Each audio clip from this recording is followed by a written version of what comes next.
What is up, YouTube and the people of the interwebs? What's going on? What is up? Today is July 15th, 2018. And you know what? I just saw on the news some dude from Minnesota or something, I'm not sure, but it was a young kid, not extremely young, not like a 12-year-old, but a 16-year-old boy. He was shot and killed by the police today. What did you say? He was shot and killed by the police yesterday. Okay. A 16-year-old boy. As well as a 30-year-old man in Chicago. He was shot and killed by the police as well. The differences here are black and white. Literally. Can you guess which one was black and which one was white? The black man was 30 years old in Chicago. The white kid, 16 years old, and in some place that's not Chicago. I'm not sure. Fact check me. Put it in the comments below so people know. Oh, I do want to apologize. I have my fan going. I'm not turning that off. So you may hear it in the background. And guess what? I'm okay with that. I'm also not editing these videos. So guess what? No jump cuts for you. Yeah. Anyways, the black man in Chicago, he was armed. He had a semi-automatic pistol. He was shot twice. The white kid, he had a baseball bat and some knives, not necessarily in his hands, but around him. He was shot 12 times. The 16-year-old kid, from my understanding, he is very popular, funny, and active at school. It sounds like there's some issues at home, but I'll be damned if my 16-year-old son is a little out of control and I call the police on him to regain control, that they kill him. I mean, but you guys are pretty much going to say and continuously say this. Well, it's about time you damn white people felt that shit in your community. Well, back in 2015, they said for the following year, 2016, the Washington Post were doing census, and I'm sure it's still going on somewhere, about black, white, and other races that were shot and killed by the police. And unarmed black youth males, it was about 175 were shot and killed by the police that were unarmed. It was 172 white unarmed youth males that were shot and killed by the police. So only two more unarmed black males were killed by the police than these white males, okay? Now, I know the huge argument is, per population, black people only make up 13% of the population. And another argument that counteracts that is saying, well, between those 13%, black people commit 40% of the violent crimes, okay? But even if you don't take that number into consideration, because I generally don't. Pretty sure pretty soon black folks are going to be a little bit more than 16% of the population. If you take a look at that number and the amount of white kids that were killed, it's damn near equal. So it's not necessarily an injustice in any community. It's an injustice for all, for every community. It's not black or white, it's all of us. And this is the biggest thing and the saddest thing I've been seeing in the media, is it's always about this racial divide. The fact of the matter is, the article that was published that I saw didn't say anything about this dude, this young kid, the 16-year-old, being white. But what I did sit there and see, CVS, a white store clerk called the cops on the black customer for giving a coupon that he's never seen before. Like I said before in the last video, more than likely she became a little bit belligerent. In general, that's what happens. You become belligerent, they refuse service. I've seen it happen time and time again. White, brown, green, blue, maybe not green or blue because those don't exist, but you catch my drift. But what I didn't see when that teenager was killed was white teenager killed by the police. I didn't see that narrative being shown. So they continuously try to divide us in these race categories, and I plead that you guys get woke out there, man. I mean, thanks Know the Product. Thanks for coining that term. If you didn't know, Snow the Product is bad rapper bitch, man. She coined woke back in like 2012. Ain't nobody was saying it. She got a trademark, and now everybody's saying it. She doesn't get the credit, and she doesn't want the credit, but I'm giving her the credit. Stay woke, people. It's not just y'all community. It's my community too. And I've dealt with the problem firsthand as well, being profiled in general. I have to say, I forgot who it was, but I was watching something, and they said, it's not typically the black person that is profiled when you walk into a store, whether you're going to steal something, and I can attest to this. I used to be followed around the stores as well. As I grew up, changed the way I dressed because I did not like being profiled. I used to throw big old fists, get all angry, and get, yo, motherfucker, blah, blah, blah, blah, blah, blah. Guess what? I realized that way wasn't working. So, you know what I did? I conformed, and I started dressing more appropriately and stuff. And, you know, the funny thing is, I always hear this in the black community's arguments, black versus white bullshit, okay? Oh, do white people have to teach their kids to say yes sir, no sir to the cops and afraid they're going to be shot? Well, you know what my dad taught me when I was about 12 or 11? To say yes sir and no sir to the police. And he kept reaffirming this as I was growing up and getting older, that although you do want to sit there and say, what the fuck you, what the hell you bothering me for? You're doing this against my will, mother, you know, that's not going to end well in your favor, and it never will. I didn't quite understand that until I got older. But every time now I get pulled over, I keep my hand on the steering wheel, 10 and 2. The cop comes over, I say yes sir, I say no sir. I tell him that my insurance and my registration is in the glove compartment, and I usually pull out my license before they even get to the car. When I'm getting pulled over, I try to get everything in my hand real quick while they're still in the car as I'm getting pulled over, including my ID, so it's all in my hand, and I'm right there sitting there like this, because it's a real thing. Even white people get shot by the police and killed quite frequently. I mean, it happens just about as much as it happens with black people. I mean, more white people have been shot and killed by the police, but unarmed children, only 2 more children were killed by the police that were black than they were white. So my dad has taught me to say yes sir and no sir and not be combative to the police. And yes, he said it's a life and death situation. You will be killed if you don't comply. Now, do I agree that we should always comply? Yes, I do. For the fact of the matter is, I value my life. I want to go and see tomorrow. My son needs to see me tomorrow. Will I teach him to say yes sir, no sir while dealing with the police? Of course I will, because guess what? I love my son and I don't want to see him murdered by the police. It's simple, it's clear as day. If he's wearing a hoodie, walking around, looking, I have to say, like a degenerate, like a thug, like a hooligan, he will be profiled as well. He will be stopped by the police, he will be harassed by the police, and he will be probably followed and harassed in stores by loss prevention and such, okay? So, the fact of the matter is, dress the part.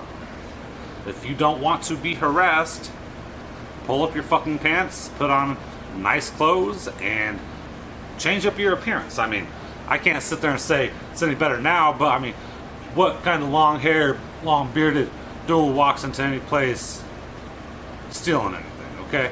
I've dropped my ebonics. I don't speak like that anymore. So when I do speak, I speak well, okay? So I've had to retrain myself on even how to speak to people. And guess what? It has worked in my benefit in the long run of not being profiled. Now, has it helped me necessarily get a job and become employed where I make a livable wage? No, it has not.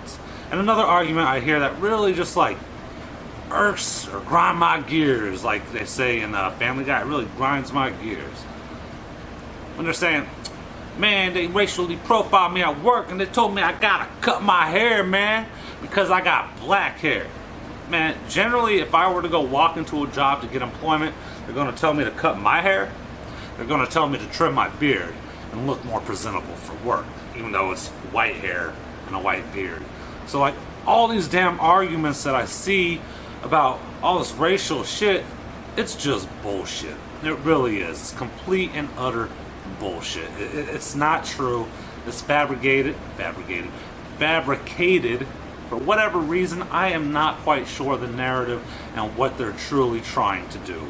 But really what I have been seeing for the past decade or so, pretty much since my son was being born, more and more segregation. Even though all the civil rights activists back in the day, like Martin Luther King and everybody else, Rosa Parks, said we don't want to be segregated, we want to be integrated. And now all of a sudden it's like black only, black only, black only. We don't want white people. And I'm not saying everywhere, but it has a lot to do with like college campuses. I'd say a lot of this shit on college campuses. And I've been recently looking into getting enrolled in a college for psychology. I want to go in and get my psychology and addiction counseling. If you watch some videos prior, you'll kind of understand why I am having issues. But 2 years after I get my degree, if I remain clean, boom, it's perfect. If not, I continue to train dogs. Anyhow, something popped up on my Facebook as I'm doing this. It's from Denver University. But it's social justice. It's a social justice degree. And they start talking about oppression and all this other stuff that generally that's the narrative that's being pushed and being taught on these campuses, is that there's still this prejudice and there's still this unfair treatment in the world. And in all honesty, I do agree there is oppression and there is unfair treatment in the world. It's called affirmative action. Okay, would you rather, as a black male or a black female, be given the opportunity to succeed just because of your skin color, or would you like to earn that opportunity? I've seen a lot more mixed bilingual people get jobs over my white self, and I've seen a lot more black people, because they have to fill that diversity quota, get jobs over myself. And I'm not hating on the fact that if you are qualified for the position over, per se, me, more power to you. I mean, hands down. But when I'm a cook, and I've been cooking for 10 years, and I'm only getting $500 every 2 weeks, $1,000 a month, that doesn't quite make sense to me. I'm an educated white male, and I'm only getting $1,000 a month at the age of 30. The math doesn't add up, and that's with years of experience. So, I've seen not Native Americans, people from Honduras that were working there, and that worked just as hard as me, and that were just as good as me, but they got those promotions and those raises. It's a weird thing how I've seen this just kind of gradually change over the years, and I'm not hating on the fact if it's earned by merit, but I am, when I work in a career, a very hard worker. I am a person that doesn't fuck around. I don't slack. I don't not do my work, and I work to the best of my capabilities. So when I was in the restaurant industry, I was running for 8 to 12 hours. This last time I smoked a lot more cigarettes while I was there, but prior in the past, I didn't even fucking smoke on the clock. While you have other people taking like 10 smoke breaks, they go smoke weed, they do a whole bunch of other shit, popping the pills. I mean, I did none of the sorts, but I was looked over time and time again for a promotion from somebody that was here. I'm not sure if he was here legally or illegally, but he was native. His native land is Honduras, and he was making like $16, $17 an hour, while I was making 12, and I was there 2 years prior to him, and I was working the hot side. He was over there on the cold side. If you know anything about kitchen dynamics, you'd kind of understand that. And if you don't, this is not the video for that explanation. I am just talking about the fact that everybody that I see online on Facebook, hell, my wife has some people that are black and stuff, like my people over here that are black, they don't post this shit, but like there's some dudes that just constantly keep posting this shit that has this racial annotation to it. And this is what I don't get. I don't necessarily see it every day out on the streets, but like I said, I avoid people. I'm sure it's there, because back when I was younger, people talked a lot of shit because I was white. A lot more than I've ever heard any white people talk shit because people were black or Mexican. I mean, maybe I hung with the wrong circle, the ones that didn't talk about that, but generally if there's any negativity like that, or prejudices or racism, I kind of remove myself from that situation, because I'm not about the hate, man. I'm not about the discomfort. I'm about the love, the joys, and bringing people together for whatever reason, as long as they're cool. I mean, if they have hate in their heart, they have hate in their heart. I mean, I have resentment and I have certain feelings of anguish and anger in my heart, but it's not for different races of people. Now, don't get me wrong. When I'm pissed off and you're fucking pissing me off and you're fucking saying a bunch of bullshit like my fucking neighbors, I will bring race into it because, like, I'm hoping to hurt your feelings. I know that's bad and everyone's gonna run shade on me, but I'm trying to go fucking low. I need to stop that. I've realized that. I haven't done it in probably 6 or 7 months, but my neighbors are assholes on the back. So I stooped to that level. I have. I'm guilty, and I'm sure everyone's kind of been guilty one way or another if someone pisses them off trying to do the lowest jab you possibly can. You know, I admit it. I'm flawed. I'm human. I've made mistakes, but somewhere, I don't know what the true reasoning is for this. I know in South Africa, they're kicking white people off of their farmland, not giving them any money for it, even though they actually purchased the shit. You know what I'm saying? They purchased it, it's theirs, and now they're kicking them off with no return. Well, whites are a minority, of course, out there in South Africa. They've been getting beat up, robbed, killed as well out there in a huge high number. I have a strong feeling, I'm not sure if it was Obama or if it was Hillary or what exactly happened. I mean, everybody on the right is saying Obama wanted this racial divide. I'm not sure if that's really what was in that man's heart. Maybe his wife, I mean, she seems like a very angry, bitter person. Excuse me. But that's all my personal speculation. I mean, I couldn't say for sure what his agenda truly was with that. Because black equality is definitely soared with affirmative action. I mean, you cannot really do anything racially like that. I mean, this guy right here from CVS, I guarantee you he's going to be fired because they brought this race shit into it, even though race probably had nothing to do with it. I'm not sure what happened at the Starbucks.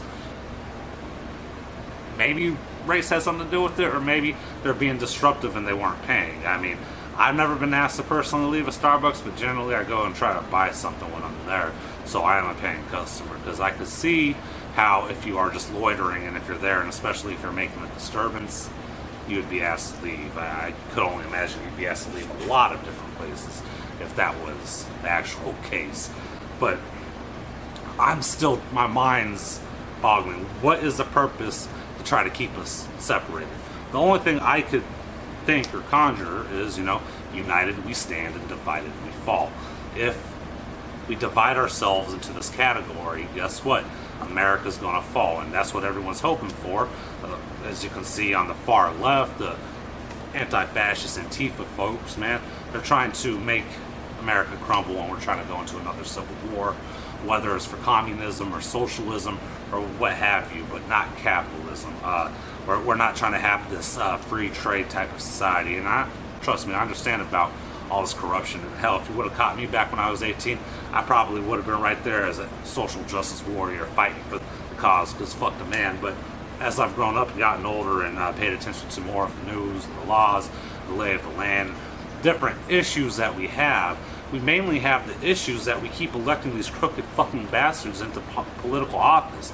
I mean, I didn't vote for Trump, but I'm kind of glad he's there, to the fact of we don't need to keep electing these people that are career politicians that sit there and they hardly do anything and they get $500,000 a year. Okay? They pass laws that we don't need as a society. I mean, have we needed to have marijuana criminalized for this long? No, we really haven't. So why are these people in power? They've pushed agendas that are not necessarily needed for us, the people, because they don't remember or they've never experienced what it's like to be that person who lives below the poverty line. I have been there, but my time is running short, man. If you like this video, please subscribe to my channel, and if you want to talk about some stuff, comment below. Since I don't have really anybody watching, I will have a conversation with you right there. Maybe I'll even make a video on whatever points you bring up. But until next time, everybody, I hope you have a wonderful day, and remember, love, don't hate.